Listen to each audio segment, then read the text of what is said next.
ვებრძვით ფასებს და მანამდე ჯერ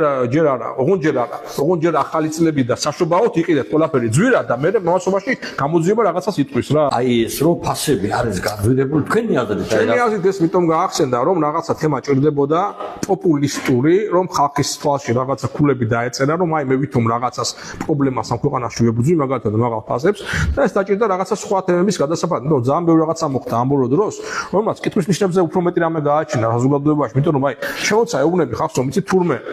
ბოლო 13 წელი ხო და მეტი უფრო კიდევ რაც მოსული ვარ ხელისუფლებაში ვინაც მოვიყვანე მე პრემიერ-მინისტრად ან მინისტრის დონეზე კიდე ან დამნიშნეს რაღაცა ხო ყველა ან თუ გიდა პრეზიდენტად მინას დამნიშნე აქამდე ხო დანიშნული ქვია აბა რა ქვია ხა იმას მაგათი ბიზნამ რო გვირჩია რომ აი ხალხს აერჩიეთ მაგალითად ქალბატონი სალომე და ხალხმა აერჩია სალომე მანამდე პლასტელინა იყო კიდე ხო ხო გვარგულა ნუ აღარ სასწაული კადრები ხო აი ასეთი და მე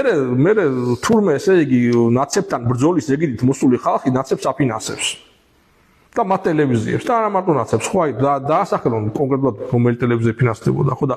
აი ამ ხალხში გამოიწვია ესე დიდი გულისხმობა და მით უმეტეს უფრო მეტი გულისხმობა უკვე მანამდე იყო გამოწვეული არაბული ინვესტიციების საქმეზე იმიტომ რომ ახლა კიდე შეეცადნენ ესენი რომ ასევე არაბული ინვესტიციების წინააღმდეგ პროტესტი ჩაეხშოთ და ასე ვთქვათ დისკრედიტაცია განახორციელებათ ჩვენი პროტესტისა და ზოგადად ქართული ხალხის პროტესტის დისკრედიტაცია რითი ხდება ამის დისკრედიტაცია რომ აი ნახეთ ნაციონალებმაც და ვიღაცა გიჩმას და ემათაც გააპროტესტეს. ესე იგი ისინი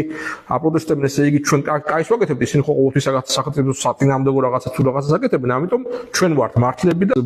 სამართლიანი პროტესტის ჩახშობა, ყოველგვარი დისკუსიის გარეშე, ყოველგვარი ინფორმაციის მოწოდების გარეშე და ეს არის მაგათი პრაქტიკა, მაგრამ აღარ გაგივათ ბატონებო, ხალხმაც უკვე მიხვდა ამ თქვენს ოინებს და ხალხი ამაზე აღარ ვარდება და არც იმაზე არ ვარდება, ხა თქვენ ვიტყვით რომ აი ჩვენ რა ქვია მას შევებრძოლებით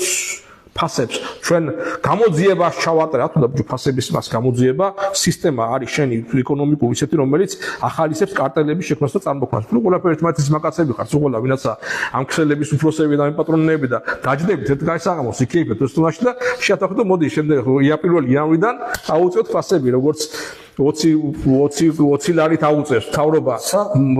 პენსიონერს პენსიას მაგალითად ხო? და ჩვენ 20% დაუწიოთ იმათ 20 ლარით აუწიეს და რა პრობლემა? იგივე ფარმაცევტულ სექტორში და აი ფარმაცევტულმა სექტორმა გაანადგურა ქართული ხალხის ჯანმრთელობა. აი ბოლო ათწლეულების განმავლობაში მარტო ფასებზე არა იქ საუბარი, აქაც საუბარი როგორც წამლავენ ხალხს აი ამ თავისი აღარ ვაბისვამობ კოვიდის დროს გააკეთეს და მაგრამ deep state თუ ებრძვი მაშინ ჯანმოდან აი ამერიკის შეთანხმებები თუ ებრძვის ტრამპი deep state-ს გამოვიდა მაინც ჯანმოდან და აღარ აფინანსებდა. შენ ვიძახი რომ მე ტრამპისკენ ვარ და ხარს უჭერ deep state-ს აბრძოლაში გამოდი მაშინ ჯანმოდან დამანახე რომ რეალურად რაღაცას აკეთებ და არა ხალხისთვის თვალში ნაცის შეყრა